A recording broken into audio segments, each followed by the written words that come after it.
हम हैं देश के एकमात्र ग्रामीण नारीवादी न्यूज चैनल। हमारा समर्थन करें, यूट्यूब चैनल सब्सक्राइब करें, खबरें लाइक करें और वेबसाइट पर सदस्य बनें। नमस्कार दोस्तों, मैं कविता बुंदेलखंडी एक बार फिर हाजिर हूं आपके सवालों के जवाब देने के लिए।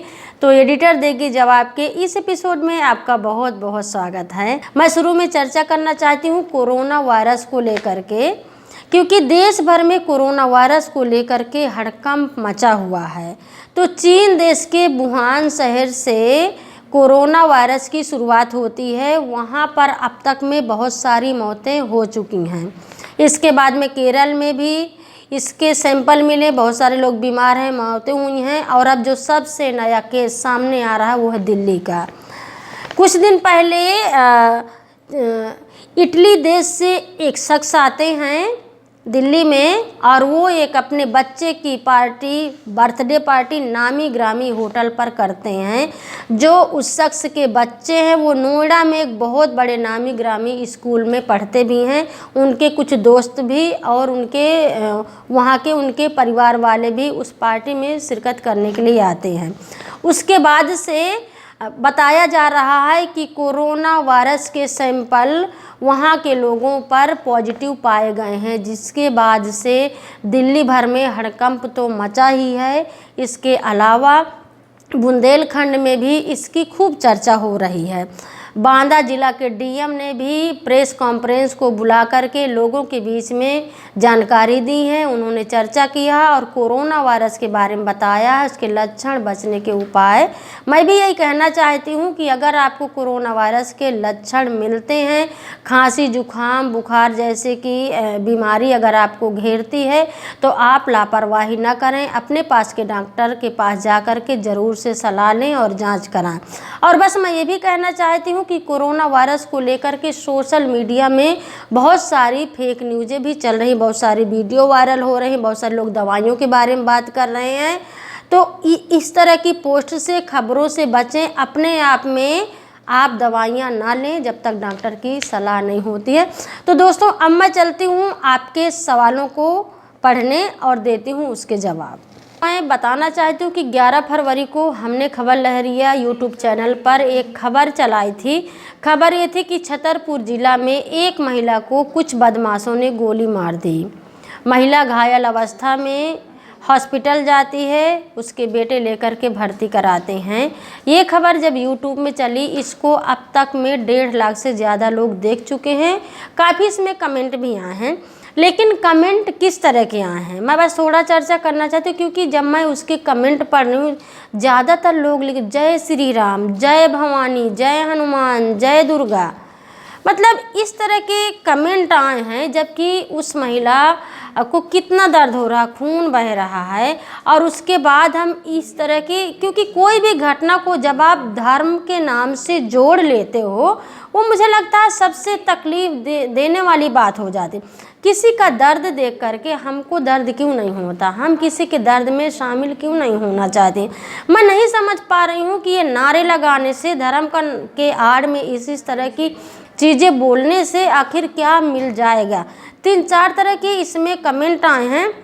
कुछ कमेंटों को मैं पढ़ना चाहूँगी। हालांकि ये वाली खबर के मैं थोड़ी ज़्यादा इस बार कमेंट ले रही हूँ, क्योंकि मुझे लग रहा है कि इन कमेंटों पर चर्चा करना ज़रूरी है। मैं कुछ लोगों के नाम इसमें नहीं लेना चाहती हूँ। मुझे लगता है जिनके कमेंट है वो मुझे सुन करके अपने कमेंट पढ़ें और थोड़ा सा अपने अंदर मनन करें और सोचें कि हम किस युग में जी रहे हैं, हम किधर की तरफ जा रहे हैं। जो पहला सवाल या कमेंट आप कुछ भी बोलें, जिन्होंने भेजा है, जिनकी आईडी है हाउ टू डू थाट के नाम से है, आप लिखते हैं हिंदुओं हथियार उठाओ। अब आप ये बताइए, जिस तरह का ये कमेंट है कि हिंदुओं हथियार उठाओ, अरे भाई, जो गोली चलाए हैं, जिनके ऊपर आरोप है, वो तो हिंदुओं का ही नाम ले रहे हैं। हिंदुओं ने ही तो गोली चलाई है, जिनके ऊपर आरोप है। तो फिर अब आप क्या कहना चाहते हो? अरे हिंदू हथियार उठा के क्या कर लेंगे? क्या उससे देश का विकास हो जाएगा? किसी का खून बहेगा, किसी की जान जाएगी, हिंसा भड़केगी, तबाही मचेगी, इससे आपको क्या मिल जाएगा? कम से कम किसी के दर्द को समझिए, किसी के दर्द में शामिल होइए। किस तरह के देश, हम अपने देश को किधर की तरफ मोड़ना चाहते हैं, कहाँ ले जाना चाहते हैं, मेरे यही समझ में नहीं आ रहा। मैं चाहती हूँ कि आप कमेंट करिए, हम उस पर चर्चा ज़रूर से करें, लेकिन इसके साथ में मैं ये भी चाहती हूँ कि इस तरह के भड़काऊ शब्दों का प्रयोग न करें। दूसरा सवाल आया है, पप्पू जी आप लिखते हैं, बुरा ना मानो, इन माता के तेवर देख कर तो यही लगता है कि गलती इनकी ही होगी, क्योंकि इनमें नरम भाव नहीं दिख रहे हैं। पप्पू जी मैं आपसे पूछना चाहती हूँ, जब किसी के गोली लगती है, किसी का खून बहता है, वो चीखेगा नहीं, चिल्लाएगा नहीं, गुस्सा नहीं होगा तो क्या करेगा? क्या वो गोली चलाने वालों से उल्टा माफ़ी मांगेगा? किस तरह के नरम स्वभाव की आप बात कर रहे हैं? अरे किसी को दर्द हो रहा है, गोली लगी है और आप इस तरह का उल्टा कमेंट कर रहे हैं। इसी को कहते हैं जले में नमक का छिड़कना। आप अपनी सोच को बदलिए, लोगों का दर्द बांटिए, ताकि अपने घर परिवार आस पड़ोस की भी आप भविष्य में मदद कर सकें। एक और हमने खबर थी जो इसकी हेडिंग थी, अंधविश्वास की भेंट चढ़ी नाबालिग लड़की।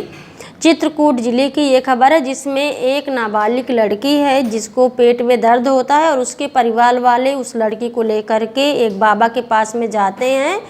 जो बाबा झाड़ फूंक के बहाने उस लड़की को खेत में ले जाता है, वहीं पर उसका बलात्कार करता है। लड़की आकर के जब परिवार को बताती है, बहुत ही मशक्क़त के बाद इसमें NCR लगता है, FIR लिख गई है। ये खबर को अब तक में 1 लाख से ज़्यादा लोग देख चुके हैं।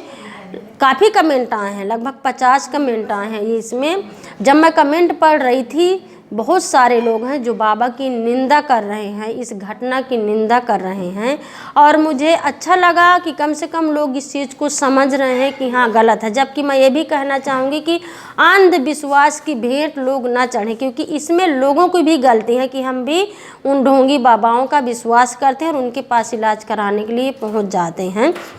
तो मैं आप लोगों के कुछ सवाल पढ़ती हूँ, इतने सारे सवाल तो नहीं पढ़ सकती हूँ। तांत्रिक वाली खबर में जो सवाल भेजा है, जिनका नाम है चुनबाद और अंकित, 2 लोग हैं। चुनबाद जी आप लिखते हैं कि उस तांत्रिक को सज़ा मिलनी चाहिए। फिर अंकित कुमार जी आप लिखते हैं कि ऐसे लोगों को फांसी की सज़ा होनी चाहिए। आप दोनों के सवाल काफ़ी जायज़ हैं, कार्रवाई की मांग आप कर रहे हैं। ज़रूर से जब ऐसी घिनौनी घटनाएं होती हैं, ऐसे बाबाओं के ऊपर, ऐसे लोगों के ऊपर ज़रूर से कड़ी कार्रवाई होनी चाहिए। मैं भी बहुत ऐसी घटनाओं की निंदा करती हूं और हम ऐसे कवरेज को करते भी हैं वहां पर जा कर के, और आप तक ऐसी बातों को पहुंचाते बहुत सारे लोग हैं जिस तरह से इसकी निंदा कर रहे हैं। पर मैं ये भी कहना चाहूँगी, जिस तरह की कार्रवाई की बात हो रही, चूँकि पुलिस ने बहुत दबाव के बाद उस ढोंगी बाबा को गिरफ्तार कर लिया है, वो सलाखों के पीछे है। लेकिन जो ऐसे ढोंगी बाबा हैं, इनको सह कहाँ से मिलते हैं, इनको शरण कौन देता है? बहुत सारी ऐसी खबरें सामने आई हैं जो बड़े बड़े महंत हैं, जो धर्म के ठेकेदार हैं, चाहे पासाराम बापू को ले लीजिए, चाहे चिन्मयानंद को ले लीजिए, चाहे राम रहीम को ले लीजिए। जबकि ये भी है कि इतने बड़ी बड़ी घिनौनों के बाद ये कुछ बाबा सलाखों के पीछे हैं। एक जो बाबा हैं जिनके बारे में आप जानते भी होंगे, चिन्मयानंद को तो हमारी सरकार ने जेल से बाहर भी करा दिया है, उस पर भी बहुत ज़्यादा सवाल उठे हैं। लेकिन ऐसी घटनाओं में ऐसे ये केस क्यों नहीं बंद? ढोंगी बाबा जैसे को मैं तो कहती हूँ, जो लोग ऐसे ढोंग करते हैं, ढोंगी बाबाओं के ऊपर अगर पहले से कार्रवाई हो जाए, पता चलते ही सरकार इसमें कुछ एक्शन ले या समाज के लोग कुछ एक्शन ले, तो मुझे लगता है कि ऐसी घटनाएं नहीं हो सकती। क्यों अंधविश्वास जैसी चीज़ को ख़त्म करने की कोशिश नहीं होती, चाहे समाज हो, चाहे सरकार हो, चाहे पार्टी के लोग हों। तो मैं यही चाहूँगी कि जब भी ऐसे केसेज होते हैं, ज़्यादा से ज़्यादा अगर पब्लिक, आम लोग इसमें आवाज़ उठाएं तो शायद ऐसी घटनाएं कम हो सकती हैं।